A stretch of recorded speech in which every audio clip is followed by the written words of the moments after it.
Rappin with ReefBum is sponsored by Champion Lighting and Supply, Polo Reef, and Fauna Marin.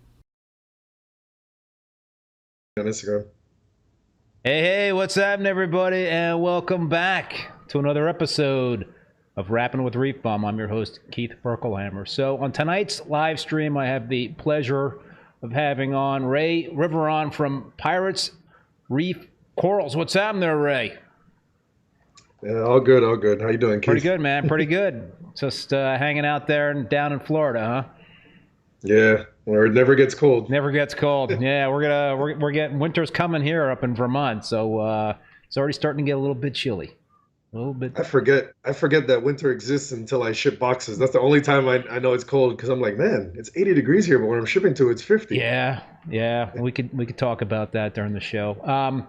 So before we start chatting with Ray, I want to take care of some business and thank the sponsors of this show. My sponsors are really important to me because they make this show possible with their support, and that means a lot since I want to continue to bring on awesome guests to help foster this learning environment. Polo Reef, make sure to check out Polo Reef's new YouTube video that drops this Friday, where a behind-the-scenes walkthrough tour shows us the ins and outs of equipment running Polo Reef facilities, and also check out their previous video showing some shocking fish, coral, and pet health issues uncovered by their veterinarian Alex Hall that dropped last week. Make sure to subscribe to their YouTube channel at Polo Reef for video drop notifications.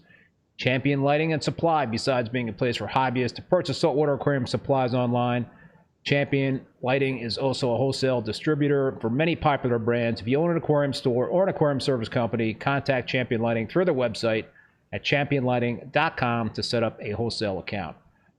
Fauna Marin, I do use the Fauna Marin ICP Reef ICP Total Test Kit, which gives a quick, accurate, and easy overview of over 90 water values in reef aquariums, from macro elements to trace elements and pollutants.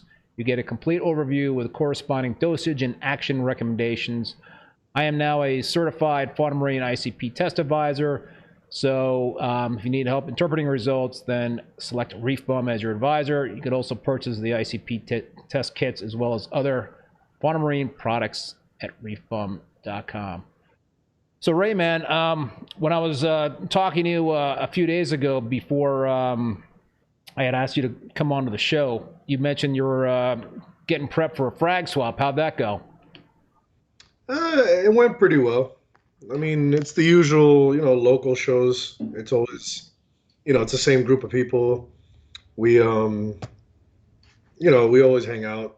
I got my buddy Speed Reefer and all the other locals that we know each other. So it's basically the same group. Same group. All the Florida shows. How many different swaps do you go to down there in Florida? I tend to do whatever I can go to that's not too far. There's some like oddball ones, I think, more north that I don't go to. Yeah. But I do Reefapalooza, Aquashella, and then I do the smaller ones down here, which is Skelly Fest. And we used to have the club one, but the club went away, FMS. Okay. So it's down to like, I think four or five now. So you actually... Well, we have the Florida Frag swap as well, which is 2. So do you actually get on a plane and travel for these swaps? These larger... No, I you drive. Okay. Yeah. Yeah. Since I stopped selling frags online, I'm going to go to one frag swap. The Boston Reefers Society is having a frag swap in November. Frags Giving, I think is what it's called, which will be pretty cool. I'm looking forward to going to that. And so it's cool to be going to shows because you get to kind of see and hang out with like-minded reef keepers, and it's always a lot of fun to shoot the shit. So, Ray, man, how did you get into this hobby, man? What was your reef keeping journey like? I think it's like everybody else. I started with freshwater. Yep. I had a 5-gallon tank, a little simple 5-gallon tank, a couple plants. Then it turned into a 10-gallon tank with a couple plants and some door cichlids, and then it turned into a saltwater tank, 10-gallon. And then my uncle always had reef tanks since I was a little kid. And he was moving one day and he was like, I have this 65-gallon, which is actually the ones I still have in my living room. He's like, I have this 65-gallon, I'll give it to you as long as you're not going to resell it, and just sell off everything I gave to you. Yeah. And I was like, no, I'm not gonna, I'm gonna get into it. So I got the 65, and that was it. Ruined my life from that day. You were a hook, man, huh? Oh man, I spent like a whole year just buying and killing things because you go to the stores and you're like, can you buy that fish? And they're like, yeah, that fish is great. Yeah. Throw that fish in there, you're Yeah. fine. So I used to buy this fish, this coral, that coral, whatever whatever I would see that would call my attention, I would grab it and throw it at home. And then one day I started actually getting good at growing the corals. Yeah. So it was around the time when the zoas were getting like expensive, like the Rastas and Utter Chaos. I don't remember the exact year, but I started selling Rastas on Craigslist. Oh, really? So I'm like, man, I'm actually growing these things pretty good. I was like, all right, Making some money. I'm making some money. I can actually pay for all the stuff that I'm blowing money on. And then I started getting into acros, and it was around the time where acros weren't like named yet. You know what I mean? Yeah. They weren't big. Yeah. So it was like just in the beginning, like the Sexy Corals Orange Passion came out right after I started. My first big coral was a Hawkins Echinata from RA. It's an awesome coral. That was the first one I grew out. Like when I grew that out, I was like, oh man, I can actually grow SPS. That's not an easy coral to grow out either, you know? Yeah, no, I had it growing. That was back in the metal highlight days. I had a metal highlight and then I switched to LEDs. But from there, it just took off once I started growing the SPS and I focused on those. So did the 65-gallon quickly get replaced, or did you just add to that tank? Did you get multiple tanks going at the house? Well, that tank is still there. It's always been my display tank. It has racks everywhere now. It's just full of colonies. But I broke off into a little 2x2 deep blue next to it that I traded some corals for off Craigslist as well. Yeah. And then from there, I ended up building a 6x2 by 1, like a standard frag tank. Yep. I built that, and then I ended up going from there, and I built 2 6x2 by 1s that are on a double stack system, one on top of the other. So, I mean, how long were you in the hobby before, in terms of like starting to keep corals before you decided to turn it into a business? I mean, you mentioned that you started selling the Rastas on Craigslist and stuff like that, but when did like, Pirates Reef Corals started the company? Yeah, when did you kind of like all happen for you? I'll tell you the exact year. I don't remember exactly. It's on my website though. I think it was 2017. I have it right on the front. Yeah, 2017. 2017. Is when I started the company. But I was way before that. You were already growing and selling corals. I was going to the local club frag swaps and stuff. Yeah. It got to the point where, I needed more equipment, more products. I was making more money, so I had to turn it into a business. Yeah, that's kind of like how I whetted my appetite. I had a full-time job, and the reef keeping was a hobby and all that stuff. But I used to go to frag swaps, and initially when I went, would go years ago, it would be just to kind of like trade, and just do an actual swap of corals. Then then I started selling stuff, and I'm dating myself. Then the internet became, pretty big place to the forums like Reef Central. That was like a big thing, and like Manhattan Reefs, which is still going strong, and like a Boston Reefers or something like that. Those kind of forums where like the selling and the buying forums and stuff. That's kind of like where I first got my start in terms of making a little money to kind of subsidize the hobby. And then, for me, it was a number of years ago, maybe, how long have it been? Like 10 years or something like that when I turned it into an actual business. But it's not easy, man, But you're lucky you're in Florida because that's sort of like a hotbed for reef keeping. Yeah, it is. It's I would say that the main states are where the corals are at. It's Florida, Texas, California, New York. Yeah. Those are like the main hotspots. Yeah, no, for sure. Did you have? But I mean, down here we're lucky because we have worldwide corals. So yeah, all the stores in Orlando, Living Reef, Top Shelf. So that kind of brings a lot of people here. Yes, I've been to Meckley's place in Plant City, but I haven't been to Worldwide Corals. I have not been to Top Shelf, and I definitely want to visit those places because you need to go. You need to go to those two, and also Living Reef Orlando. Living Reef Orlando. I've heard some good things about that too. Yeah. All three of those are are basically, I mean, they're all like some of the nicest stores. Honestly, I haven't really been around too much to the other states, but from what I've seen, those stores are like, because they're constantly competing with each other and keeping each other on their toes. Yeah. So those stores aren't even like, they're not a regular store. You walk in there and it's like the cabinets are white, it's all, the floors are done up. It's not like your old school fish store. You walk in and there's water on the floor, Yeah. and the cabinets are chipping. Yeah. Like these stores are like nicely kept. Yeah. Yeah. I hear you. So when you were getting into the hobby and all that stuff, did you have any mentors? Were you, kind of following somebody's methods or anybody you were looking up to? I mean, I didn't learn from anybody. Like, I mean, I learned off the internet and whatever I figured out on my own as I went along and killed stuff. Yeah. But I mean, the person I always followed was Jason Fox. That was always like I was like, man, he's the best, reef keeper. I wanna end up being like him. Yeah. So that's who I always followed, but it's hard he doesn't really tell you what he does, so it's kind of hard to know. I know. I used to find like little bits and pieces on the internet where he'd be like, oh, I run my T5s for 8 hours and my metal halide for 4, but that's about it. I had him on the show a while ago, and basically he was saying big water changes. That's his secret. That's the secret. He does the giant, what is it, like 1,000-gallon water changes with the instant ocean or whatever. Something like that. Yeah. So, well, let me ask you another question here. So you're gonna show us, you're gonna give us a little tour of your setup there and whatnot. But I know in Florida houses don't have basements, right? No. So the tanks that you're about to show us, these tanks are kind of like in a living room of the house or a separate area of the house. My display is, it's in the living room. The display in the little 2x2. Yeah. That's in my living room. But then I had a spare room, and that kind of turned like into my garage. That's where I keep my tanks and all the tank stuff.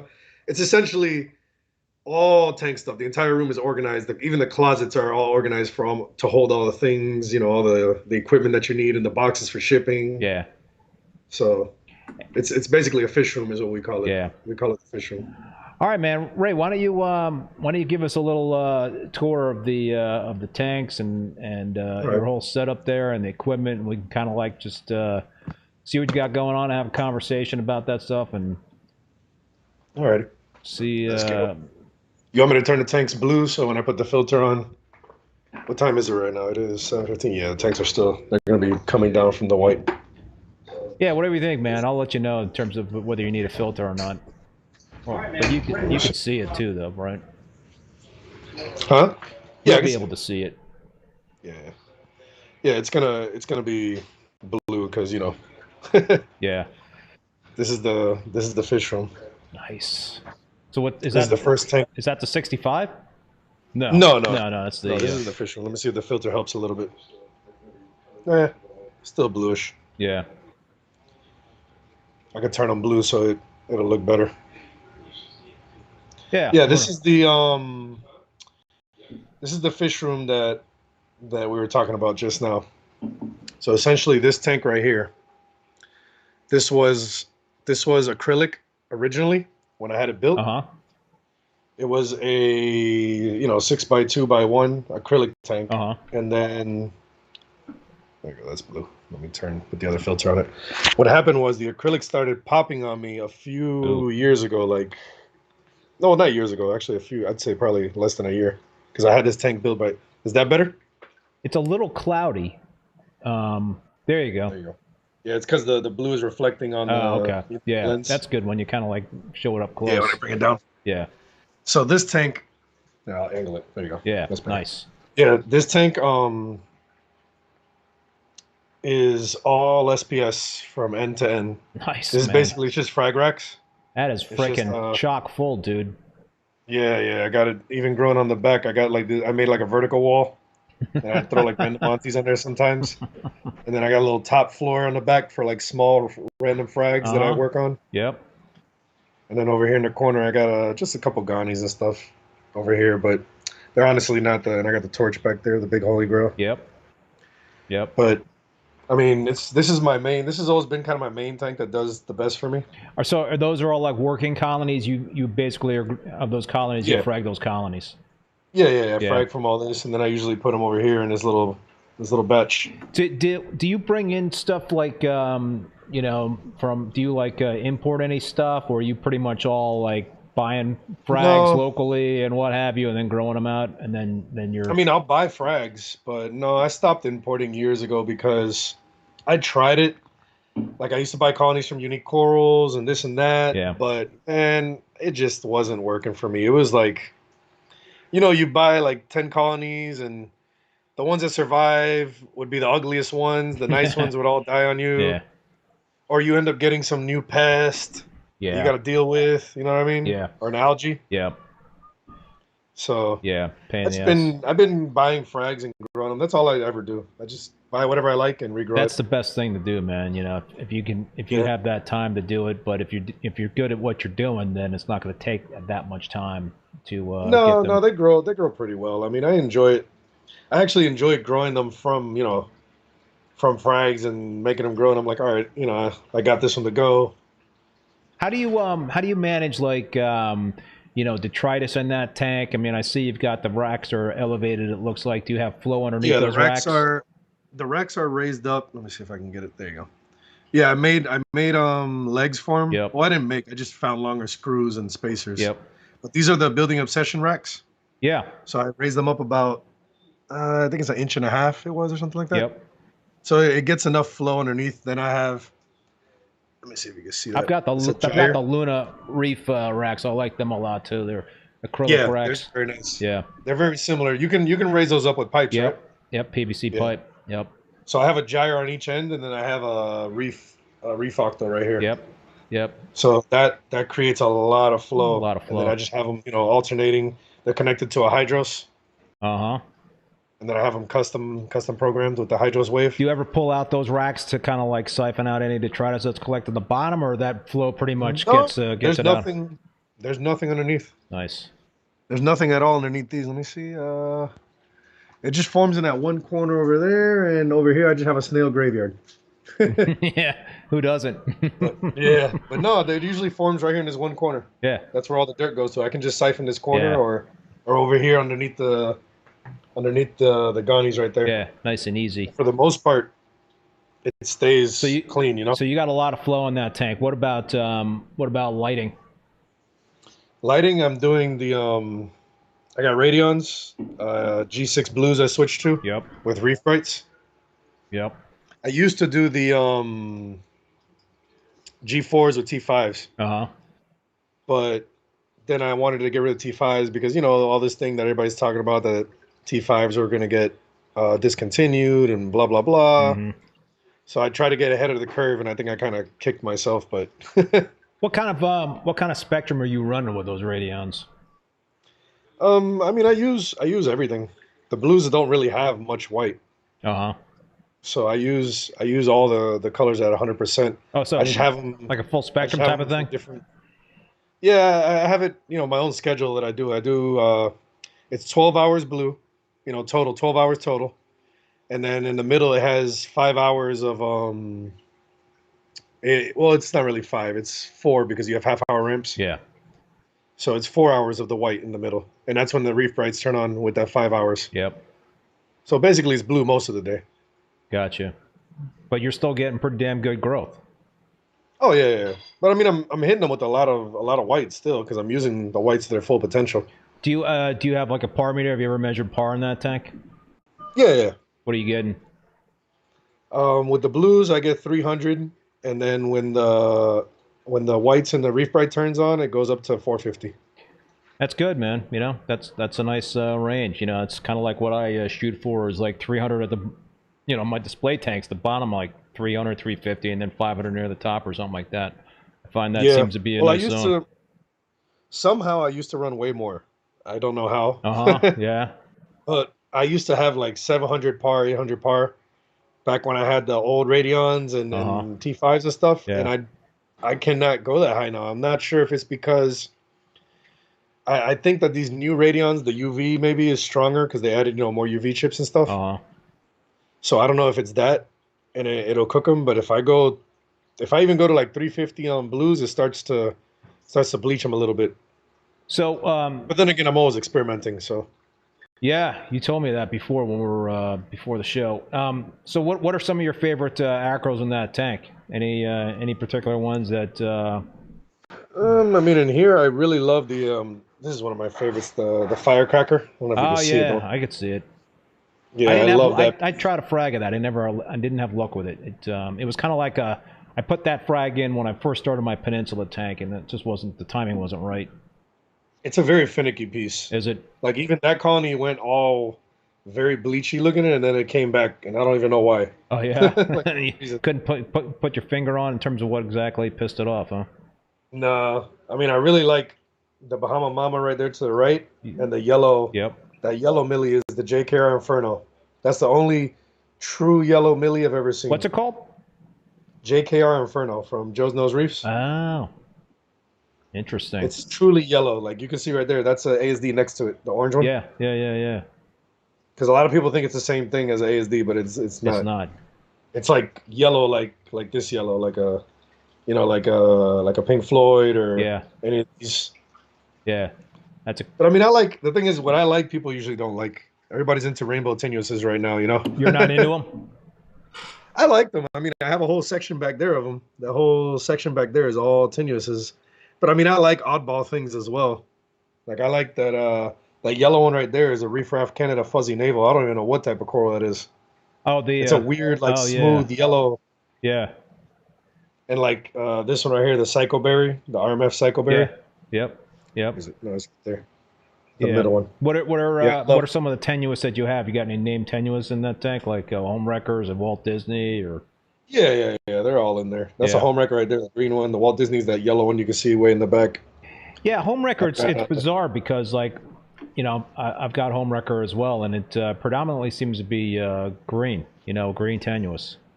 Man, I don't know what is going on with that coral because when I bought it years ago, when it first came out from Jason, we were able to get it pink back then. Now you're not seeing the now pink. I can't get it pink. I don't know why. Like I'll get little hints of pink, coral lights. Yeah. But I can't get it that neon pink like I had it at one point. Yeah. I see. I don't know if it's Spectrum or I've been chasing that forever. Rich Colombo says you've got his Jackson's rainbow tenuous. Yeah, that's in the other tank. Oh yeah, you want to? I have it in here too, but you won't see it. It's way back there. That's a kick-ass piece, man. That is like I love that piece. That's actually a funny story about how I got that one. Oh yeah. That one was here, I'll show you that one. That one's over here. A buddy of mine had bought it from this guy. I forgot where he got it from. This tank is gonna be, but yeah, it's white right now. But that's it right there, the big one right in the middle. Oh yeah. It grows fast for me, Yeah, it's a pretty good grower. I mean, I bleached it out a little bit in this tank. I kind of pissed it off, but I gotta turn this tank blue as well so you can see it. I don't have a lot of it left, I sent a lot of it to Meckley, and then I had an issue with like some phosphates being really low, and so it's sort of like STN. Well, it bleached out some of my pieces, so I still got a few chunks of it left that are starting to come back. But yeah, that's what happened to me as well. This one kind of bleached a little bit. Yeah, I don't know why. It can be a little finicky, but tenuous can be kind of tough. See if I can see it better now. Yeah, it's in there. I gotta turn off the flow. Yeah. I love this piece as well. This is one of my favorite corals right here. What's that? Tangerine Dream. Nice. That's really cool. I'm a big fan of orange. Orange corals are hard to come by. Yes, they are. And this is like one of the only really, really orangey pieces I've ever been able to get my hands on. I had a really nice millie, but I lost that a while ago. See, there you go. You see it better now. That's the. Yep. That's the Jackson's. Jackson's right in the center. Yep. Got, what's that piece to the Ultimate. left? Is that Angry Birds or something like that? That one's Ultimate Orange Passion. Ultimate Orange Passion. I got the Angry Birds in the other tank, but it's a little pissy right now. Oh yeah. It's lost. Yeah, it's lost the bright polyps. It's like dark blue. I don't know. It's going through a phase. This one right here is badass too. You see that one right there? Oh yeah. The pink one? Yeah. That is that's wow. Yeah. That's pretty That sick. is that's Panty Snatcher. Speed Reefers Panty Snatcher. Is that is that tenuous or is that a millie? I can't tell. It's a tenuous. These are all tenuous on these racks right here. Wow. That is It's a Malaysia tenuous. That's why it's a little different. Uh-huh. Then I got like Grave Digger. I don't know if I can get it in there. Let me see. Yeah, the lights are being a pain. They're blocking it. But Yeah. Grave Digger's right there. That big colony, that's one of them. I have another one in the other tank as well. So, you know, I noticed, Ray, you got these corals, man. They're packed in there. Have you ever had to like do some serious trimming, fragging, move stuff around? Oh yeah. Every now and then, like when the shows come around, or if they're just, you know, it's a rainbow splice right there, that big one. Oh yeah, I was gonna say it looked like a multicolored the coral Millie right there. Yeah. No, I do have to go in there and trim them up. Yeah, you can see that one. That's a nice one too. Oh yeah. That red one. All right, what are your top 3 favorite corals you got in your possession right now? This one for sure. That Tangerine Dream. Yeah. I love that piece. That piece is just sick. Yeah. Let me see if I can get a There you go. Good color of it. Yeah, that's a nice shot of it. Yeah. Yeah, the polyps are nice and like gold. Yep. And it's an orange color. I mean, I love this piece. I'm not gonna lie. This tenuous area I was showing you, the panty snatcher. When my buddy first got the colony, unfortunately he lost the colony, and we've been trying to get look it at back. that thing. Yeah, That's crazy. That is one of the nicest tenuouses I've ever seen in person. When he first got the colony in, Wow. it had like these red, orange, yellow polyps on like that pink and purple body. It wasn't crazy. I mean, you could see a little bit orange polyps coming in on that one. Yeah. Yeah, that's got like every I freaking love color in that the one. rainbow. I mean, top 3 is hard for me. There's so many good ones. Yeah, because I have, I got stuff everywhere. There's more acros over here. There's stuff everywhere. You got But some. if I had to pick another one, I'd probably say the Firecracker. I love that thing. Like, there's another little piece right here. Let me see if I can get a good shot of it. Right there. It looks like an awesome piece. One of these days, yep, it looks pretty sweet, man. One of these days, I gotta get me some Firecracker. I'm trying to like. This guy's nice too. Oh wow, man. That's another Ultimate Orange Passion, same thing. Wow. I got chalices and stuff as well, growing. Yeah. Just tucked away. I have to redo that bottom rack because I let that Monty right there take over. you got between that one and this one over here. Well, you could just chop the rack up there and sell the rack, as a coral. Yeah. Start selling little slices, little squares of that Monty. Yeah, that's cool. I mean, I have this as well. This is my Rainbow Blast though, that I've had for years now. Oh wow. It's a really, really nice. Let me see if I can get a good focus on it. There you go. Yeah. Yeah. There you go. Wow, that's stunning. Yeah, it really it's is. like I don't even know what it is. I bought it from Rappin, New York years and years and years ago as just a little tiny rainbow. It was a tiny little frag that the guy sold me for like $150. Wow. And then I grew it out. It took me years and years and years of growing it because, blastos aren't the quickest thing. So when you go to frag swaps, man, do you take like a couple of big tanks to frag tanks to bring a lot of corals, or do you just kind of like, have one tank? And... Not really. I have a Pelican case, a custom designed Pelican case with 2 tanks in it. It has a larger one and a smaller one that fits inside of it. It was built by Zen Reef. And they have the carbon reactor built into it. Yeah. It's like tucked in the same container. Mm-hmm. And then I take these little they're actually beer coolers. I mean, I can show them to you. They're over here. They're beer coolers, and then they have the Building Obsession. Oh no, not Building Obsession. It used to be Building Obsession. Now I'm using a Zen Reef kit, but it's these little coolers. I don't know if you can see them. Yeah. So you just put the racks in those coolers. Yeah. There you go. That blue is killing it, but yeah, it's those coolers have inside a custom-made kit. There you go. You can see it better now. Yeah, those coolers have inside it's a kit. It's like I think a couple liters. I don't remember how much it is. Maybe like 3 gallons. Yep. And it has 2 racks in each one. Is that like a soft cooler? Racks. Almost looks. Yeah, it's a little like it collapses. Oh, okay. You can pop this back out. Yeah. But inside it has a hard box with the water. Oh, okay, so it holds the water. Yeah. No, it has its own. It's like a Tupperware box that holds the racks inside. And then, I take that with the corals in it. It's 4 racks for SPS, and then I take 2 racks. Now I do it in an LPS tank, but originally I used to just do 1 tank. Yeah. When I started. This is the Pelican case right here. Okay. So I take this bag right here. Yeah. This is actually That's actually my bag that I made. So is. Printed with my logo and the acro landy on it. Oh, there you go. It's my own picture. Nice. Yeah. So, all right, you got that acro tank. Do you have any other tanks that are devoted to like LPS or? Not really. I got these over here. The only thing I did with LPS is the top half on this tank. I left it just because. Let me turn this one blue. Are those so all acrylic tanks? No, everything is glass. Everything's glass. Okay, so I was going to say, it looks like the only acrylic one I had was that first one, and never again. I never had no, I take that back. Maybe years and years ago when I first got in the hobby, I might have had an acrylic tank in an apartment building in New York City. But since then, I've always had like glass tanks, and I like the Euro bracing. I think the Euro bracing is awesome. Yeah, that's what I do on all my tanks as well. These are all Euro brace top and bottom. Oh, and even the though bottom. It's not necessary, but you know, I'm doing it just to be safe. Who builds your tanks? These were done by Tank Me USA, but he's not around anymore. Uh-huh. And then the new one was built by Exotic Aquariums, Karen. Okay. The same lady who builds the tanks for Worldwide. Okay. She does very good work. She's local to us here in Miami. So. Man, you're so lucky, dude, that you're in Florida and you got all these great things so close by.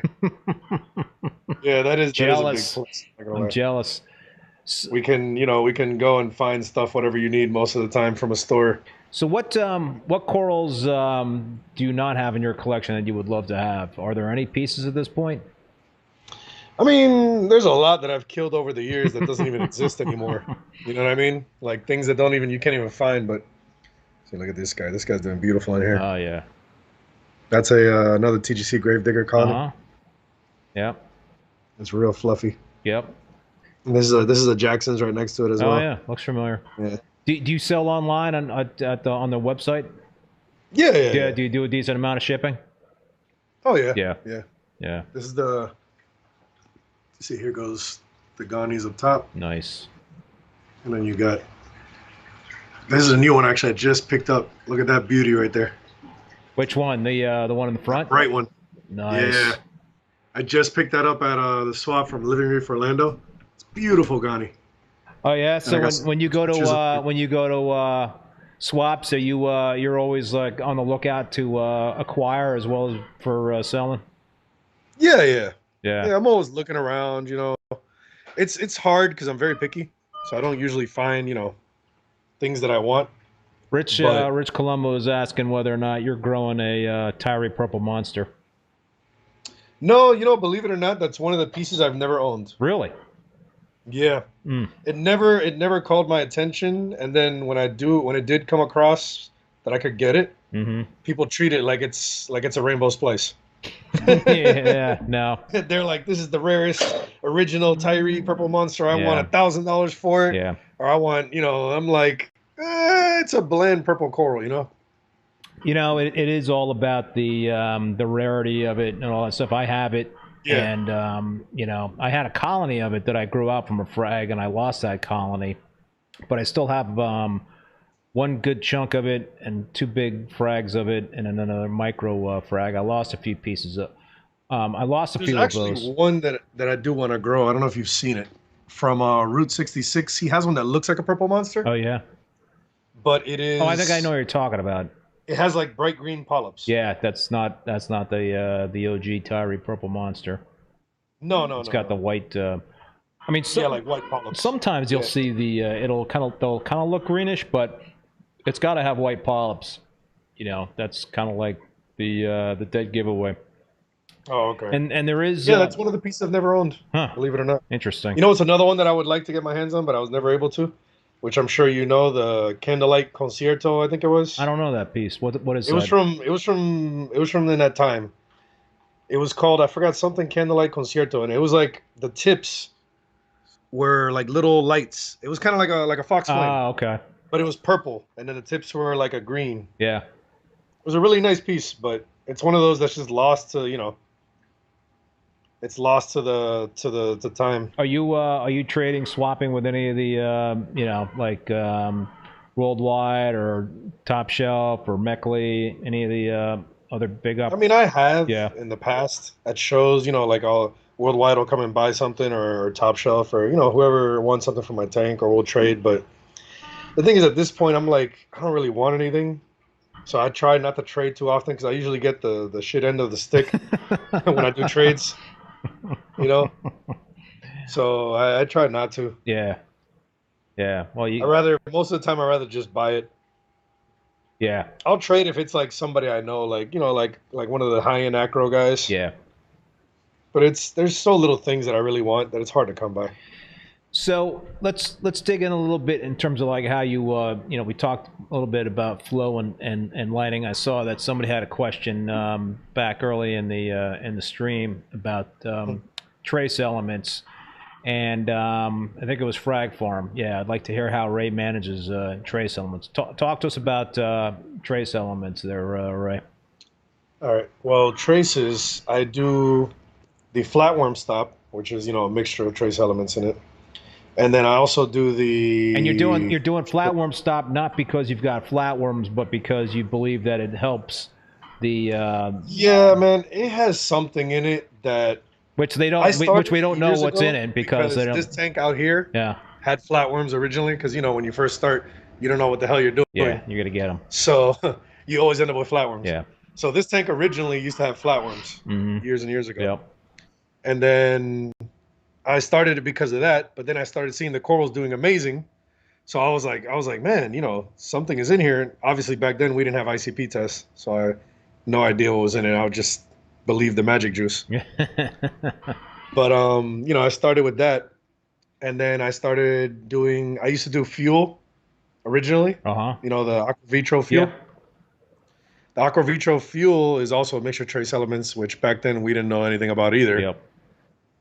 So I used to use all that, but now I'm using this. This is what I do: the Tropic Marin. Let me turn the light on. There you go. The A and the K. Yep. That's what I use for traces mixed, all that mixed in together. I use that. I use the flatworm stop. I think that's about it for traces right now. I'm not doing nothing else. I mean, my 2-part has some trace in it. The sea balance. Have you ever like stopped with the flatworm stop to kind of see what the impact would be if you stopped dosing that stuff? Because that's expensive shit. I mean, that's not cheap. It is. That's why you got to sell corals to make up for it. But no, I have. I didn't really. Nothing bad happened. No. I just noticed the corals weren't as happy as they once were, probably because I was missing, part of the balance of whatever I'm doing. Yeah. But nothing bad happened. I mean, I've heard people say before that if you stop flatworm stop, your whole tank crashes and the corals turn black and blah, blah, blah. But I stopped I have it written because I have these notebooks. Mm-hmm. You see these books right here? Yeah. I keep the books and I write down everything I do every week. I have I do the same thing. Yeah, I've already filled the first one up. This is my second one. This is the new one I started. So every week, I do alk, I do nitrate, phosphate, and I write it all down. And any changes I make, I write it in there just so I know, because, a lot of times you do a change, and it could be the smallest thing, but you might be like, oh, I'm not feeding reefroids anymore. And you'll forget that you stopped feeding reefroids, and you're like, man, why are the corals looking worse than they were before? Yeah. And that's why it's good to have the little notes for that type of stuff. So I see NSB Reef says flatworm stop is great for coral tissue. Are you also using the, what is it called? The coral booster? Is that what the KZ coral? Yeah, that's the other one that goes with it. You're not using that? Okay. No, I've played around with it. It does work well if you use them both together. But coral booster is another mixture of traces, and it's also very expensive. Oh, yeah. I never used it. It costs the same. It costs exactly the same as the other one. So it's like, yeah, they're both. You're gonna end up paying $100 per bottle every time you buy one. Yeah, that ain't cheap. So what about ICP testing, man? How we kind of like you, determining how much to dose, and are you making adjustments based on ICP testing? I mean, I always start. I don't dose the exact dosage. I'm always underdosing. Yep. Like even the A and the K, I'm only doing like 3 mils of each in each system, and then I'm doing right now. I think I'm doing 5 mils of the flatworm stop in each system, and I always underdose it. And I think that works for me. It works fine. I've always done it like that, and I believe that the 2-part somehow balances the rest out for me because, you know, the 2-part is according to whatever your tank load is. So that's different on each system. Yep. I mean, it's worked for me all these years. That's how I've always done it. Who are you using for ICP testing? Reef Labs. Reef Labs, and how often are you getting... Same one that Chris uses. Yep. Chris Meckley. How often are you doing the ICPs? I do them if I'm doing a change, like if I'm trying to figure something out, I'll do them like every week or 2 weeks. Yeah. How many different systems do you have? It's 3 total. 3 total? This is one system out here, yeah. This is one system. Then the other system in the room is, and then a double stack is its own system. So you're ICP testing for each system? Yeah. Yeah, that's not cheap. No, it's not. Yeah. But I mean, I don't always do it. I don't always do like the double stack because I know that the double stack is a larger amount of water. Yep. So I know if the other tanks are okay, then the double stack is going to be all right as well. Yeah. Yeah, yeah. I'm more worried about this one because this is the smallest system. So I check this one and then the other one, and then I go, it's funny because sometimes this one uses more trace elements than the other system that's bigger. Really? Yeah, like it'll be lower on certain things. That's that why I was Monty on that rack salts. that's sucking everything up. Yeah, the yellow Monty. That's actually from I don't know if you know Darren Novi. He used to be up there in New York. No. Or New Jersey, actually. No. He was a big hobbyist, and he got out a few years ago. But that's D-Nov's Yellow Fever. Oh, yeah. It's an all yellow Monty with like these little, I guess you could call them red or orange polyps. It almost looks like really a little nice. bit like a sunset Monty, but it sounds like it's but it's yellow. It's more yellow. Yeah. Yeah. Same type, or like a Christmas. Remember the Christmas Monty? Yep. Same type, except this one's yellow. I love the Mystic Sunset Monty, that red one with the blue polyps. That's pretty. I used to love that. That's pretty. I have something similar right here. Oh, yeah. I have the. Oh yeah. I forgot what this one's called. This one has like different colored polyps. The polyps are green and blue instead of just being blue and brown like the Mystic. Yep. But it's similar, just not as pink. It's more orange. Rich Colombo is wondering, does he have the D-Nov Iceman Tenuous? I used to. Oh yeah. I used to have it. Yeah, I don't have it anymore. That's probably one that's lost in time as well. Juan Hurtado is asking, what would you do if acros are growing really slow? So I guess maybe the question I should ask you, Ray, is pH. Is that something that you try to really dial in? Do you have elevated pH, and what are you doing for calcium and alkalinity supplementation? And I guess the reason why, Juan, I'm asking about his pH is because that usually will help accelerate growth. I'll show you over here. It's easier to see on the other tank. Let me show you over here on the open, because these are open. You know, that one has a cabinet. Yep. These, it's open, so it's easier to see. So I have a little makeshift, just the 2 little fishies, the large reactor. There's a calcium reactor.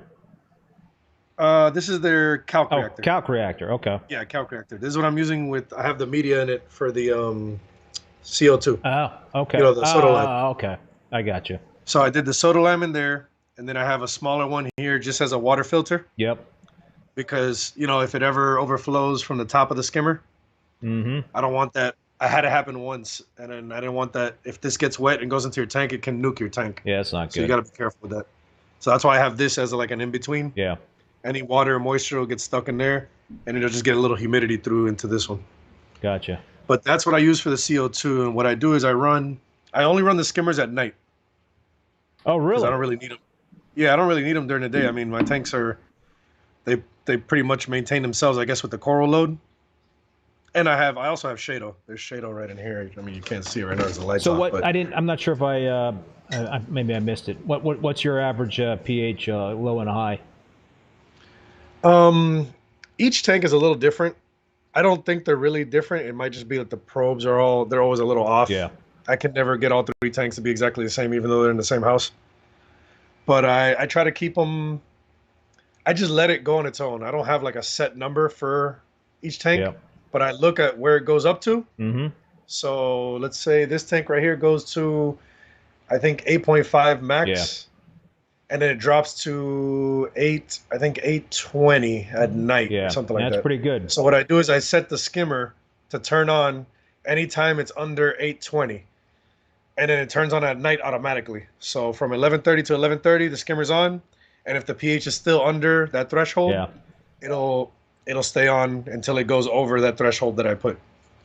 And that's how I have each tank set up. It's just different pHs. That's all. Yeah. So you're pretty much running an elevated pH, which will help the growth rates of your corals. So yeah, I would say one, if you're looking to try to like increase the growth, then if you've got a depressed pH, then that's something. Oh yeah, for sure. Because I didn't used to do that back in the day, and then one day I forgot who it was probably talking to Chris again. Because I talked to him a lot when we were at the shows. And probably he told me something about pH, or it was either him or Paletta. Yeah. One of the two. Yeah. We were talking about pH, and it got me, I went down that rabbit hole, and I bought one of these, and I started with this. The only thing with this is you got to change the media every so often. It gets a little expensive, but if you have one tank, I guess it wouldn't be that bad. I've never used a CO2 scrubber, but well, that's the reason I only run the skimmer at night as well, to save on the media. Okay. There's another way around it. You can do a which I do have sitting here. I just never set it up. Let me see. I think it's right here. Yeah, right here. This is you can buy a solenoid, and then you set that up with the Apex 24 volt into your, the same ports where the Trident plugs into. Okay. And you can have it control this on and off according to pH. Yep. So you can set it up to where it opens up the CO2 scrubber at a certain pH, and then when your pH is good, you can close it back again, so you're not wasting media during the daytime. Yep.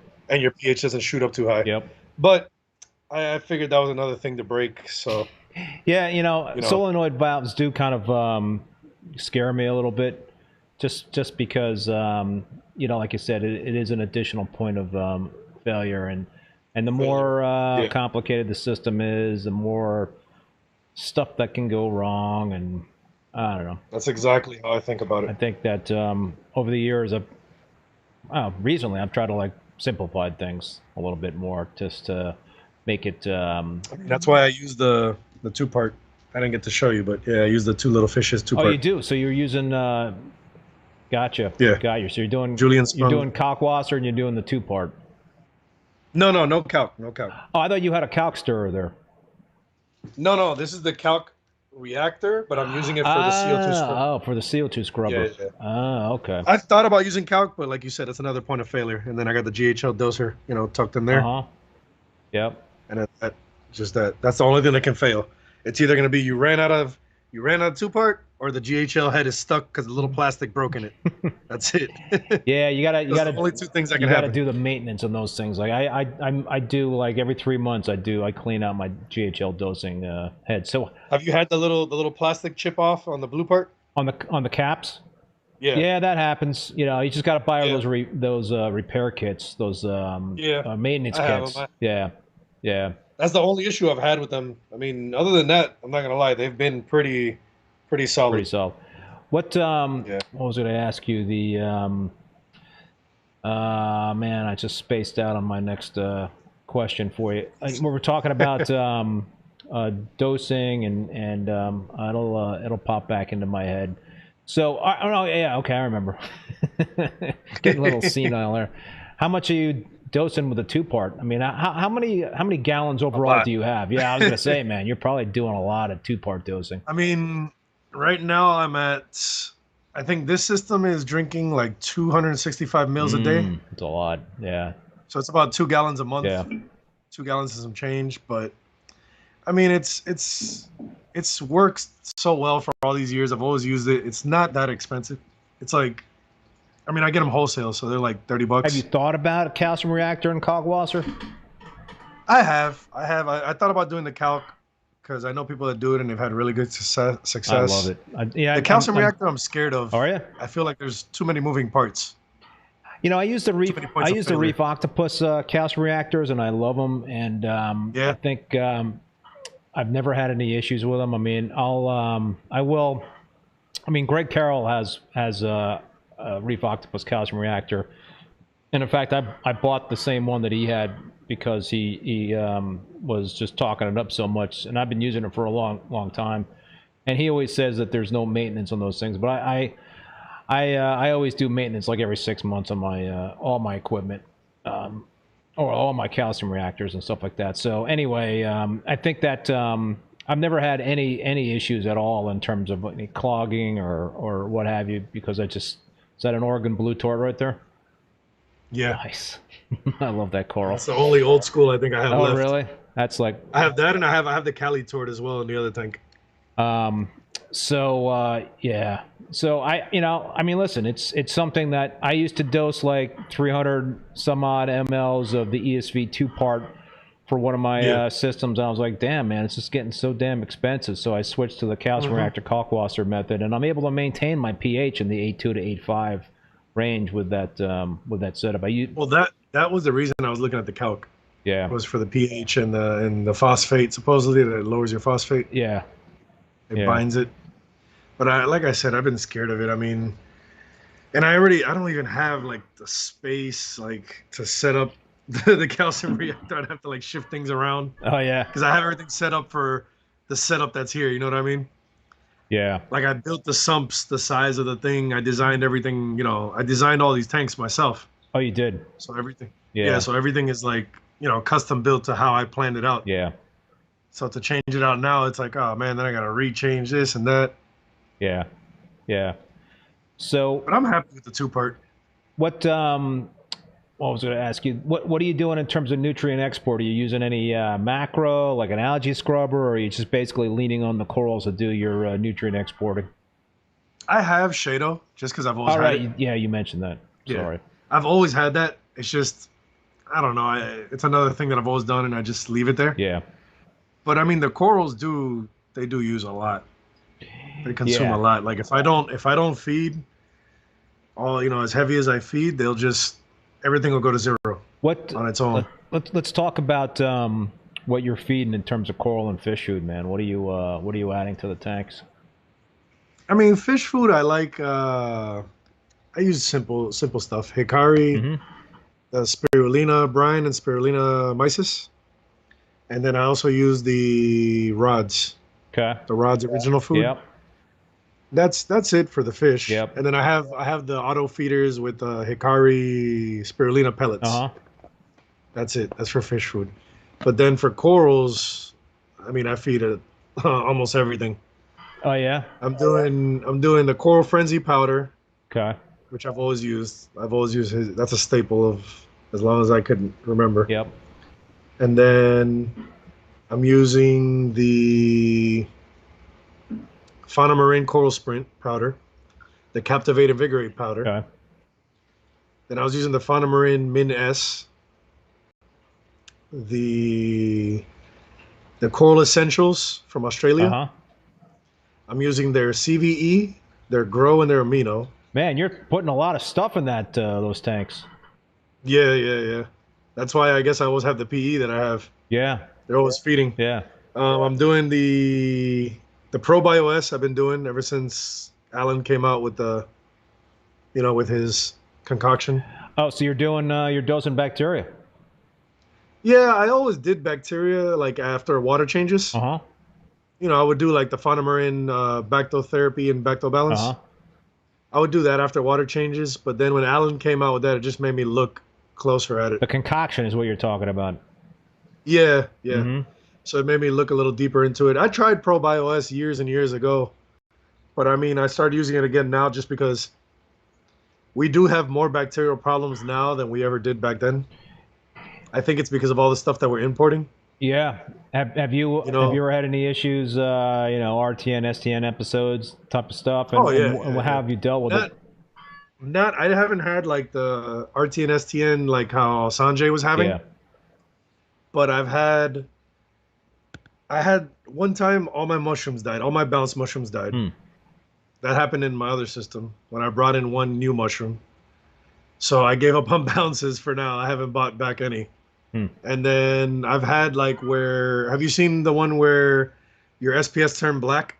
I have not ever Certain species. seen that. That's bizarre.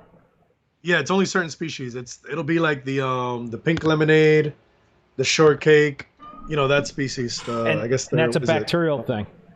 Yeah, Oh. it's a bacterial thing. They'll turn dark. So the confetti will do it. Tangerine Dream. They're all the same species. So those are the first ones that go. I mean, it'll keep going, but I had that happen, and then when I started doing the bacterias, it went away. Oh, so I've never been able to pinpoint you were it. dosing bacteria, and that kind of turned things around. Yeah, it fought it off. That's why I tried the probiotics, because it says a probiotic and it fights off the bad bacteria. Yeah. So that's why I was trying that out. Have you ever done the aquabiomics? Have you ever gotten like a report to see exactly what's going on? I did it a long time ago, Yeah. like when it first came out, but honestly, I don't know what the hell any of that means. Like, you're looking at it and you have like 100 different bacteria in your tank, but they don't give you much other info. It's just the names of the bacteria. So I guess what freaks me out is when they show you like the pathogenic bacteria. yeah, That's like you get like the bad bacteria. Yeah. It's just like I did I don't know if you've ever done it, the Triton, the organics test. No. I did that one time, and it came back to me, and I was like, I don't know what any of this means. I think I just wasted my money, because it's telling you, you have high carbon organic and low this and that and this, and then they're like, you got to add this carbon to your tank to fight off the other to balance this, and I'm like, you know what? I'm gonna leave it alone how it is. I don't want to kill anything. Yeah, Rich is asking, what about a carbon source? Yeah, have you ever been carbon dosing when you're dosing the bacteria? I mean, I've played with it here and there. Like, I've done the ProBioS, and then they have a product called MP Pro, which goes with it. And then I've also tried Tropic Marin Bactobalance, which is also a carbon source. And I think also the flatworm stop is a carbon source in itself, because it smells like vinegar. Oh. So I'm pretty sure that has some sort of... you played around with a lot of stuff. Oh, I've tried every single product on the market, I believe. I've been through all of them. I have drawers and drawers full of all this. I give it away. Like, I end up buying too much, and then I tell people, do you want this? Do you use this? Here, take this. Because I'm always trying to, you're always trying to improve your tanks. You're always trying to get better and find something, to make your tank a little better. But I'd say 90% of the time you're just killing things, and then you go back to what you were doing before. But every now and then I do find something I like better. Like the Fauna Marin products I picked up after Alan did the concoction. Because I hadn't really heard about, Fauna Marin is fairly new here in America. So the Min S and the Coral Sprint I picked up recently. I mean, I tried Coral Sprint a long time ago as well, a few years ago, but I wasn't as detailed and dialed in as I am now. So I probably didn't notice. I didn't pay attention to the differences. Yep. Talk to us about other key parameters, man, like nitrates and phosphates. What do you like to keep your nitrates and phosphates at? Nitrates and phosphates, I like phosphates under 0.1, closer to 0.5. I'm happy, like 0.05. Yep. What are you using for a phosphate test kit? Henna. Okay. I use henna for both, for nitrate and phosphate. Okay. And then I do the Algae with Red Sea. And what are your nitrates typically at? Nitrates I like around 15. That's where I like them to be at. But they fluctuate as I'm experimenting. Using the, we're using now the, I don't know if you're doing it, the ammonium. I haven't tried that yet. Have you experimented with the ammonium bicarbonate? Yeah, I've been using it since January, actually. And what are your impressions of it? It did really good for me until I got to too high of a dose at once. Oh. And then it pissed some things off. I had a freaking ammonia bloom in this tank. Oh no. Bacterial bloom. Did your fish get upset? Yeah. I'm pretty sure I probably lost one or two. And I almost lost that whole torch colony back there. Oh, really? Yeah, it started. I didn't know that happens to torches because I've never had that issue before. But the skin from the bottom, you know how they have like that tissue that's wrapped on the skeleton? Yeah. it started peeling off the actual skeleton. Ooh, yeah, that's not a good sign. So I had to move that into my double stack, and I saved it. And then I ended up splitting it off and bringing it back. So what's that? What is that? A prostrata or something like that on the left-hand side there? This big guy here? That is the... Or is that a I think now they call it or something like that? Well, no, now they call it the pink stag, Texas pink stag. But I believe that used to be... Do you remember Hugo's rainbow stag? That rings a bell. That, I believe that's what that is. From back in the day, they just renamed it probably over the years. So that's a stag? Yeah, it's a stag. It grows fast as hell. That's a hairy stag. Yeah, it's really furry. I mean, I call it a stag. I'm not that great with the scientific names. Yeah. So. But it does grow like a stag. It grows long and, like that. And it's a fast grower. Yeah, that's a pretty sick. And I haven't had a prostrata in a long, long time to actually tell you. I know. There's like, years ago, it used to be there was like a lot of prostratas and... Yeah, you had, what was it? Jose's rainbow or something like that? Or Joe's rainbow prostrata? Yeah. Yeah. That one was really nice. Yeah. So do you try to like keep your nitrates and phosphates in that 100-to-1 ratio? Is that something that you are concerned about at all with? Not really. I don't really pay attention to the ratio. It's just kind of what I've always done. It's like a sixth sense, I guess, for the tanks. Yep. Like I can look at my corals, I'll look at them and I'll be like, oh, this one today has a teeny bit less PE than yesterday. What did I change? What did I do? So I usually go based off of that. Like if their polyp extension is a little off or, something's off, I'm like, all right, they're not liking whatever I just tweaked. Yeah. You do a lot of tweaking. Yeah. Yeah, I do. I'm always playing around with lights. I actually started playing with the bolus method. Oh, really? Interesting. I didn't want to do the alg part. I was talking to Paletta about it. I was kind of scared. I'm scared to dump. Oh, you're not doing the big dump in the morning before the lights go on? No. I just played with the light. I played with the light and I gave it like a higher start of the day. Okay. I was giving it an extra hour of 10% higher in the beginning. And I did find that it does raise your pH quicker. Yeah. So it gets your pH up higher faster, in the beginning of the day. Yep. And that's also helping me save on the CO2 media. Yep. So that's all I've been playing with. Right now I took off the hour and I made it 10% higher in the beginning and then I have it 10% lower in the end to just kind of balance out. So you're not considering at all doing the big alk dump? No, I'm not doing that. You're not going to do it. You don't. No. Why not? Why not? I'm scared, man. I'm not gonna lie to you. I'm scared to dump. Because how much was it? It was like the whole dose, right? The whole daily you're dose? pretty much doing that within the first. Is it half hour, hour, or something? I don't know what the that's time period is. 250 mils of that would shoot my pH through the roof. Yeah. With the 2-part. I mean, I don't know. It scares me a lot to try to do that. Yeah. Especially with this much SPS, Yeah. I've wiped it. I mean, I've wiped this tank out like 2 times throughout the years. Oh, really? Experiment. Yeah. Some experiments gone wrong. Yeah. Chasing the pinks that we were talking about. I did a potassium overdose a few years ago. Because I didn't know that the coral booster has a lot of potassium in it. Oh. And then I was using coral booster, flatworm stop, and I was doing the potassium nitrate. Yeah. As well. Yeah. And then I think I might have also maybe been adding some potassium on its own, like a little drop here and there. So your corals OD'd on the potassium? Yeah, that's the worst one. That's the worst one I've ever done. The corals turn black, and they die over time. They don't all die right away. Like they'll start. You'll have RTN here and there, then they'll stop, and you're like, oh, I'm good. And then like a month later, you'll have 3 more colonies peel away. In the end, I think I had like 1 colony left out of this whole entire tank. Oof.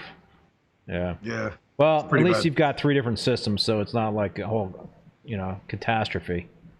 Yeah. Well, I always try to save like a little frag, here and there. See this one right here? This is a spath. Nice. They can be very finicky. The spath? Yeah. Oh, not this one. Not that one. This is a aquaculture RMF red matrix. It's been around for forever. Beautiful. Yeah. Gorgeous coral. What? He has some of the nicer old school corals that I used to like back in the day. He had all the nicest SPS. Yeah. What? Let's talk about your maintenance routine and what have you. What do you use for salt, and what kind of water changes are you doing? I do 10% weekly. Okay. Always have, just because I believe it keeps the tank more stable. Yep. You know, you do a small amount every week versus doing 50% once a month. It's a big shock to the tank. You know what I mean? Mm-hmm. I mean, I'm sure it works. Your corals will get used to it, but I just got in the habit of doing 10% a week. It's always worked for me. You know, every week I do the 10%. I have these containers set up. This is my auto top off container. Okay. So all I did is I made a little notch on the top right here. You can see the little notch. And I have a long line that comes from the RO with a float valve that slides right onto the notch, and it fills up the container. I have the same container in all 3 tanks. That lasts me about a week. Each one gives me about a week on each tank of top off. Okay. So I do that at the same time. I make my water for, you know, I make the fresh water every week for the water change. Yep. I'm using Red Sea salt, but like I was telling you, I wanted to find a different salt because I think Red Sea has kind of changed something over the years. I also wanted to try the Fauna Marin. Have you tried that one? Their salt? No, I have not tried the Fauna Marin. It's yeah, that's I've heard good things about that. I'm using the I told you I use the Captivate salt. Yeah, you're using the Captivate right now. Yeah. Yeah, I would really like to try the Fauna Marin, but the problem is that the only place I can get that from is Coral View, and I have to order. I think they told me free shipping after $1,500. Oh. So that's like 29 bags. So you got to get a couple pallets. Yeah, I don't really have a space to store 29 bags. Yeah. So that's why I was looking into. I told you the 2 little fishies or the Aquaforce. I asked around the swap this weekend. You know, and I heard good things about both. Yeah. Yeah. I mean, I know Julian salt is good. I know that's good. Yeah. Well, you're not that far away from him, right? No. He's like, I think 15, 20 minutes from me. I can go pick it up directly. There you go, man. Or I can buy it from the local wholesaler. They sell it as well. You're golden then. You know? Yeah. Well, like I said, you should also reach out to Chris Wood, man. Maybe he could tell you who's got the salt locally to you. Nah, nobody here has that salt. Oh, nobody Locals does? here are very... Yeah, locals here are very picky. They use the same salt. It's either going to be Red Sea Blue, Instant Ocean, or Aquaforest. That's what you're going to find locally. Oh, yeah? Or the 2 little fishies. That's it. There's not really any other salts around here. So you mentioned a while ago that you had years ago acquating flatworms. Do you have a like a quarantine type of protocol set up in your operation down there? I mean, that first system outside is my quarantine. That's what I use usually. Okay. The small tank. The small tank works. I don't know what it has, but my frags do best in that tiny little 2x2. Oh, really? So anything I throw in there just grows. But I mean, I'm very, very, very careful when I bring in frags now, so I haven't had that issue in a while. What do you do? What's the routine when you bring in new stuff? When I bring in a new frag, because I mean, first of all, I only buy frags. I don't buy colonies anymore. And then I don't care if it's encrusted on the plug. You know, the only time I'll keep the plugs if it's like somebody I know and I can trust like 100%. Yeah. And even then, I throw away the plug most of the time. Yeah, right. It's like you can't trust anybody, really. But like I had bought a jaw dropper. You know, I had bought like a jaw dropper, and I know it's clean and everything, and I check it, I scrub it, everything. And even then, what I do is I'll take the plug, I'll put it on top of a new plug, and I'll seal it with glue completely up to the skin of the acro. Yeah. So there's no chance of any eggs or anything surviving other than the coral skin itself. Yep. And then I dip them. I use Revive. I like Revive for a dip. Okay. Do 5 minutes. 5 minutes in Revive will get a flatworm off any acro. Oh, only 5 minutes, huh? Yeah, you don't do 15 minutes. 15 minutes will kill your acro. Oh, and Revive. It's very harsh. I use the potassium chloride. You know, I have that as well. I bought like a 50-gallon or a 50-pound bag of the stuff. It's like a lifetime supply. Yeah, I mean that works very well. The only thing I don't like about it is it takes a long time. Yeah, you know, when I get home from a show, I don't want to sit there for half an hour or whatever. and the potassium chloride, or 15 minutes. I just want to do a 5-minute dip real quick because I have to put all the corals back in the tanks. Yeah. You know, organize everything, and then on top of that, I have to take everything that I brought home, any new frags, and dip them. You know, cut them, put them in new plugs, etc. So I try to make everything as fast as possible. What about you know, parasitic copepods? How do you you know, prevent them from getting in your systems? I mean, if the only thing I've had the pods come in on is tenuous. Oh, okay. So I luckily still have a few bottles left of it, of the Dr. G's dip. Yeah, I've used that. You've used that? Yeah, I've used it. I used that as an in-tank treatment before. Yep. Because that was interceptor, basically. You know, it's interceptor mixed into the water. Yep. But I luckily have a few bottles left, and I use that if it's a tenuous. You know, I'll leave it in there for like an hour. Uh-huh. And I mean, I've had pretty good luck. And usually I inspect them very, very carefully. And if it's a tenuous that's not too expensive, I'll throw it away. Yeah. Like if it's something that I can get another frag off, you know, if it's something that, you know, you can just buy it back, I'll just throw it away rather than risking putting it into the tank and having an interceptor the whole tank again. And I had to interceptor this system not too long ago because I don't even know where those little white bugs came from in here, the tenuous ones. Oh, yeah. No idea. Honestly, I think they come on the cleaning crews. You know that? Yeah. Who knows? When you buy, like, who knows? You know, when you buy, because, you know, I get my stuff from the Keys.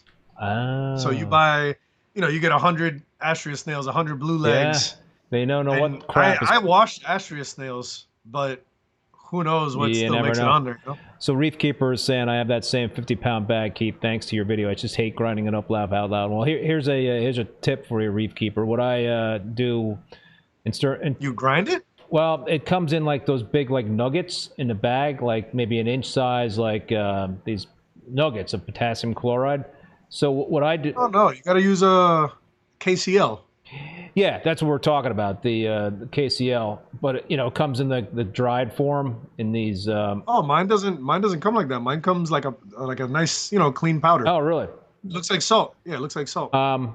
Yeah, for the nuggets, what I do is I'll take maybe like a couple of cups of tank water, and I'll just throw the nuggets into that tank water, and then let it dissolve in that tank water, and then I do the mixing.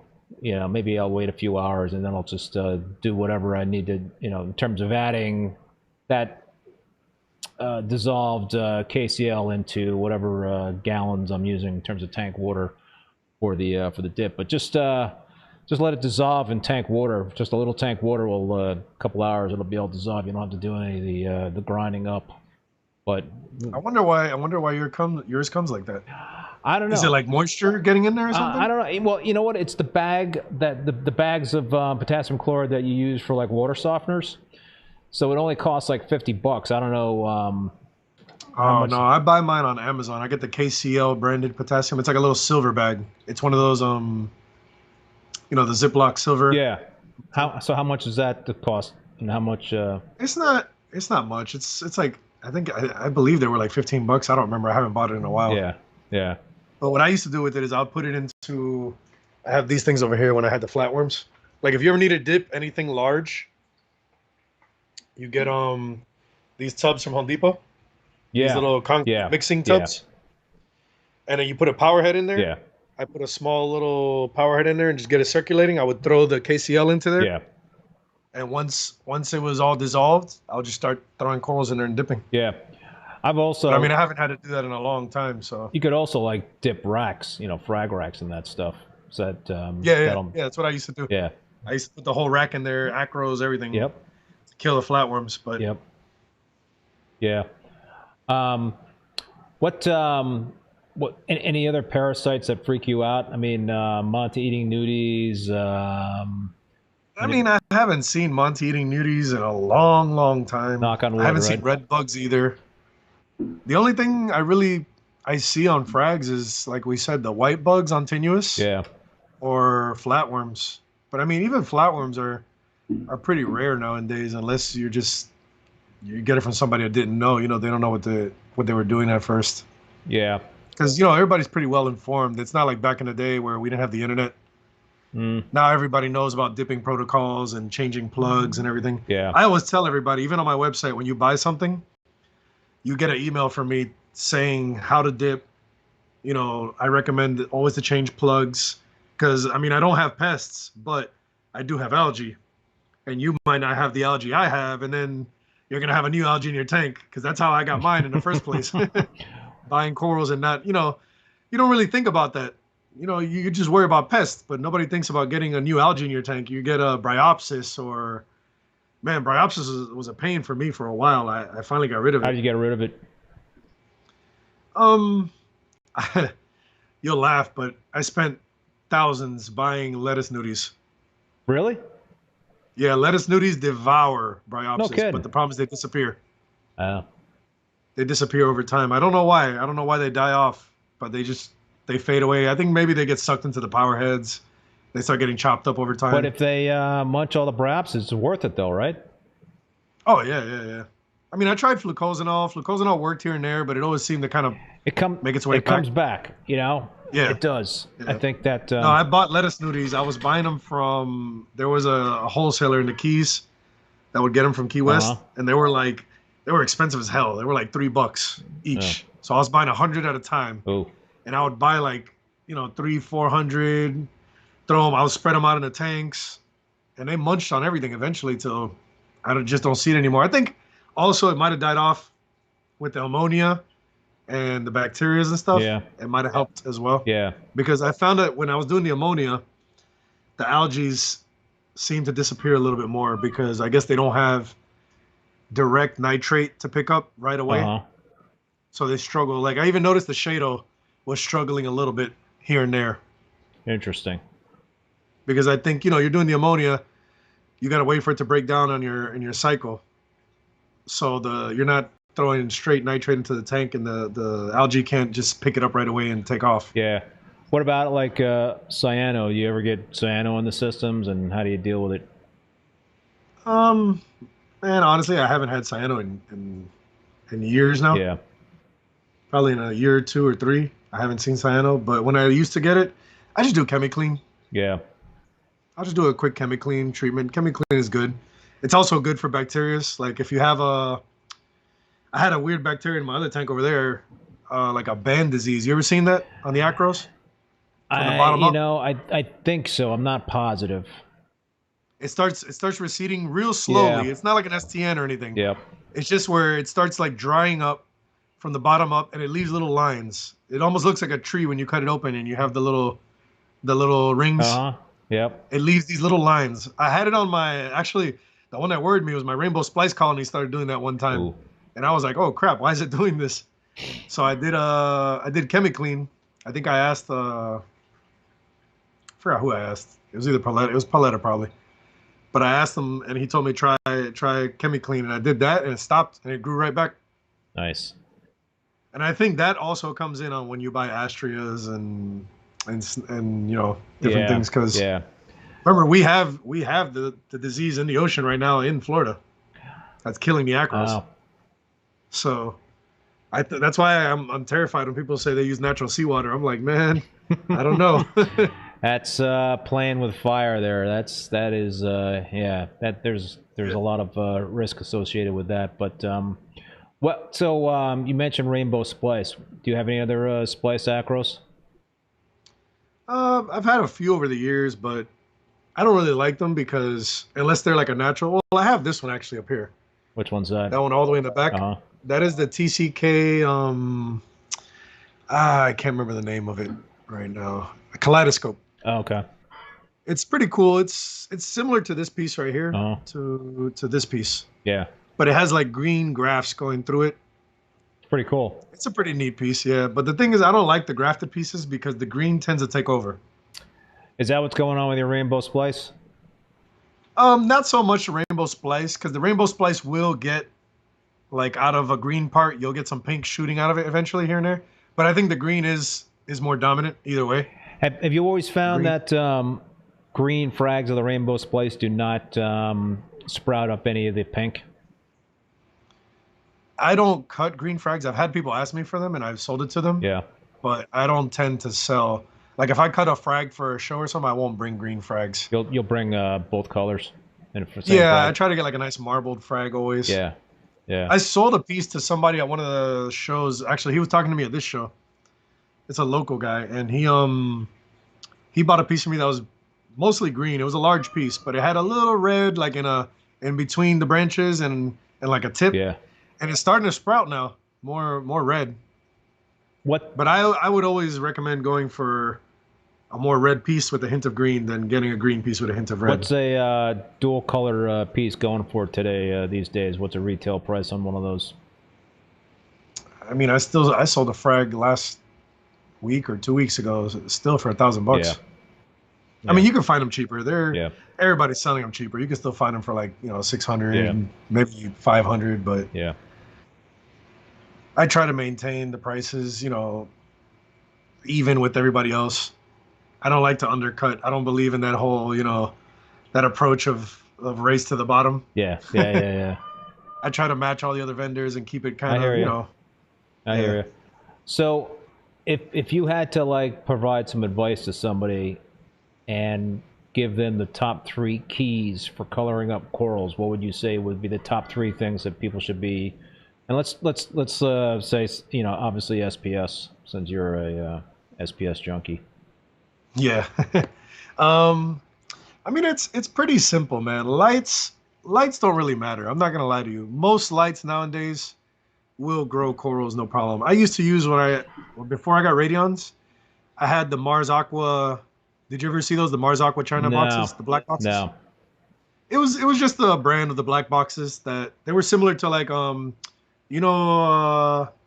what's this company that sells the Proton and the Photon and all that they're here in Florida. Oh. Reef Breeders. Okay. Yeah. Right? Yeah. It's Reef Breeders. Yeah. It was similar to the boxes that he started out with. It was a box like that, and they were $100 on eBay. The only problem they had was the lenses were really sharp, so you had to hang them like 3 feet off your tank because if not, you'd cook everything. No. But they grew corals beautifully, just like, I mean, I think I had better colors back then. Oh, really? But yeah, lights don't really, it's not that big of a deal. Most lights nowadays will grow your corals fine as long as your spectrum is okay and you got the right par. Par is more important than the actual fixture. Yep. So that's one important part. Lighting. Because most people are underlighting their SPS. Yeah. That's a big issue. Yep. And then flow is extremely important on acros. I try to put as much flow as I can in a tank without blowing the water out of the tank. That's how I run my tanks. And it's easy because you got bare bottom. Yeah. Well, I started my outside tank originally with sand, but when I got into the acros, I had to slowly take it out. Yeah. There's still sand in there, like, behind the rocks in the back part, but the flow doesn't hit it. Yeah. But flow, I try to put as much as possible without blowing the skin off the acro or deforming it, because, if you hit them too much on one side, they'll deform. Yeah. And then without blowing the water out of the tank, that's it. I try to get as much as I can, get them rocking, I like to see all the polyps on all the acros moving. If they're not moving, that means you don't have enough flow in that area. Yep. And then number 3 would be, I guess, food.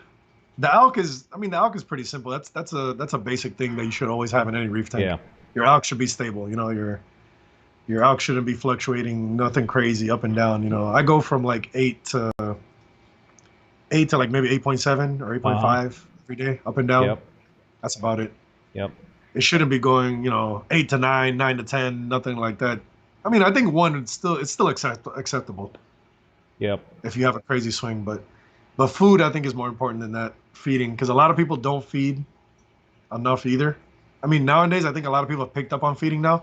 Yeah. But back then everybody would say just feed the fish. Yep. And I've always fed the tanks, always. Ever since I started way back when, I've always fed corals. What's your routine in terms of feeding corals? Is there a particular time of day that you feed the corals, or you kind of like putting the coral food in with the fish food? How you doing that? I mean, I can show you. Let me show you over here. I'll show you real quick. I mix it all into a container. So all that different stuff that we're talking about earlier, the coral food and whatnot, you mix it in one container. Yeah, okay. It's all on my website. Okay. So if anybody wants to see it, you can just go on my website. I have all the routines on there. I use this. I bought these 2-liter beakers. Yep. And then I got this the magnetic stir. Yep. And then the bar. So I throw this on here. Throw the bar in there, the magnetic stir, Yep.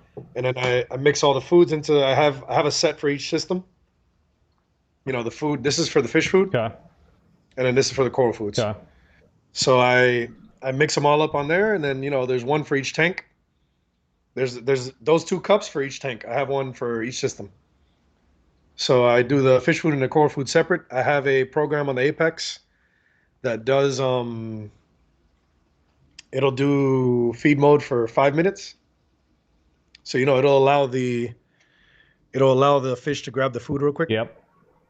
It'll give them just 5 minutes so they don't get blown around while they're trying to catch their food. Uh-huh. So I have that, and then when the 5 minutes is up, the power heads turn back on, and I pour in the coral foods. That's it, basically. And so I try to do it around daylight. okay, so you're not doing the coral foods like before the lights are going on, when the polyp extension might be better during the overnight hours versus daytime. No. I mean, I used to do this one food that I really liked, but I took it off when I had that black coral thing because I was trying to figure out what was going on. Mm-hmm. But I might put it back. You ever tried the Easy SPS? Yeah, I think I have. The bag? Yeah. And it smells like Yeah. horrible. Yeah. Like dead fish. Mm-hmm. Yeah. I had that on a doser on each system, and I had that dosing only at night. Gotcha. So I had that doing it like periodically throughout the night. It would drop like 1 mil at a time, just so they'd have something to catch, while they were feeding. Yep.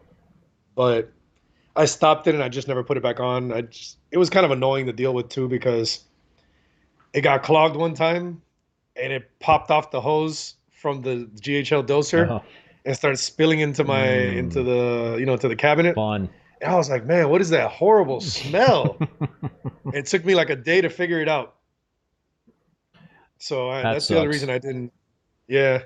So I ended up putting zip ties on the doser and it held. Yeah. Yeah. But the thing is that it's a thick substance. So if the tip would get a little clogged, it would form like this crystal. Mm-hmm. I would go in there every now and then and just kind of just pop it off. Yeah. But I did like that food a lot. Yeah. I did like it a lot. It was actually recommended to me by a friend from Mexico. So Juan Gabriel, he's a reefer over there. we've talked mostly about SPS. Any different care advice for the ganies, chalices, the other stuff that you got in those systems? I mean, I try to keep things that thrive along with SPS. Yeah. So chalices do well. You can see down there, there's a ton of them. Yep. Those are all chalices. Yep. And then over here, I have another large colonies right there. Beautiful. Acans do really well. Let me see right there. I got Are you acans. target feeding those acans, or you're just doing the broadcast feed? No, they catch whatever they can. Yeah. There's some right. Let me see right. Block the light. There we go. I got some acans in there too. Nice. I mean, I don't really do anything special for them. The only thing that I've had to really work on was, like I said over here, these ganies on the top. I did have to lower the par for them just because the tank is shallow, I guess. Yeah. These up here. So this top tank has a lower schedule than everything else. Okay. So I'm running these guys a little different. Yeah. But other than that, I mean, they get exactly the same as everybody else. The flow, I did turn the flow down a little bit more here just because the torches were in the middle. Yeah. And I didn't want to, piss them off too much. And then I got the anemones over here. Bubble tips? Yeah, sunburst, Colorado sunburst. Nice. Yeah. That's why I turned this top tank into a LPS, because since those things took off over there, I was like, I might as well throw the LPS up here. They don't really bother each other much. Well, Ray, man, you got quite the collection there, dude. I mean, that's pretty impressive. Any future plans to expand the operation? I thought about making this other system over here into a double stack as well. But I'm not gonna lie, this double stack is kind of a pain. At least the way I set it up, I probably set it up wrong. This is how I designed it originally, but you live and you learn. Yeah. I have the top one draining into this one instead of going into the sump. Yeah. So I have the return goes to the top one. It goes from the top one, drains into this one, and then from this one it drains down into the sump. Yeah. So I think if maybe I was to do it again, I'd probably drain them both directly into the sump and give them both their own returns, because it does affect the nutrients and stuff, believe it or not. Like the top tank will act kind of a filter for the bottom tank. Wow. It'll consume, it'll consume the nutrients that make it up top before it reaches this tank. Well, at least you got it all figured out in terms of kind of the dynamics of that thing. I mean, it's these systems can get very complicated, but I think that if you just try to keep them as simple as possible and not go crazy, then you'll be successful, which obviously you are. Yeah, thank you, man. Yeah. I mean, these guys down here, I've been working on. The only problem I have with this tank is the acros don't color up properly yet. Oh. Some do, some don't. Like, this guy's doing pretty good. Some of them in there are doing pretty good, but then others are a little off. Yeah. Like the Bahama Mama, for some reason, in this tank always turns dark. Oh. I cannot figure out why. It's that frag over there. Well, it's another thing that you can play around with, right? I mean, there's always something. There's always something. I thought it was lighting. It's never like 100%, like everything's 100% awesome. With a reef, never. It's never like That's that. what I tell people when they're like, "Oh, reefing is such a relaxing." I'm like, "No, it's not." It's always something. It is not. It is not a relaxing hobby. It's a never-ending struggle. Is reefing. Yeah. You're always fighting something. You're always changing. I was just fighting the trident earlier. Look, I had this thing open. I don't know why. It just decided to give me some errors, and the readings were all crazy and stuff. Now it's reading good again. I think that the you ever had the issue where the lines, where the solenoids are? I don't use the trident, but oh, okay. Yeah. You use the GHL one. The only thing I have, the automated tester I have, is the KH director. So GHL one. Yeah. So well, these things, they have a little issue where the line gets pinched, the solenoid that locks it. Uh-huh. For some reason, I guess that the silicone of the hose or whatever, it doesn't like to open back up. That's a problem. So sometimes you got to go in there and you got to just pull the line off from the solenoid and just massage it and put it back, or cut a little bit off, like a 1/4 inch off, so it doesn't pinch the same spot again. Yeah. Because it's like pharmaceutical grade silicone. Yep. Little hoses. Yeah. And then they stay like, those brown tan colored hoses. Yeah. It stays pinched. It won't open back up. That's the issue. That sucks. Yeah. Well, listen, Ray, man, I think we're gonna wrap it up. Any final words, man, before we sign off? I mean, nothing really. But if anybody wants to check out, the info about my tanks, I have it all set up on my website just to help people out, so I didn't have to always be, answering everybody the same thing over and over again. I have a whole section Pirates that says parameters. What's the Pirates Reef Corals. PiratesReefCorals.com, and people can find you under Pirate Reef Corals on Instagram and Facebook and all that stuff. Yep, I got Facebook, Instagram. I have Threads as well. Just don't use it. Yeah, I haven't figured that out yet myself. Yeah, it's basically it's like a Twitter. Yeah, all right, that's what it is. Okay, yeah, I never use Twitter either.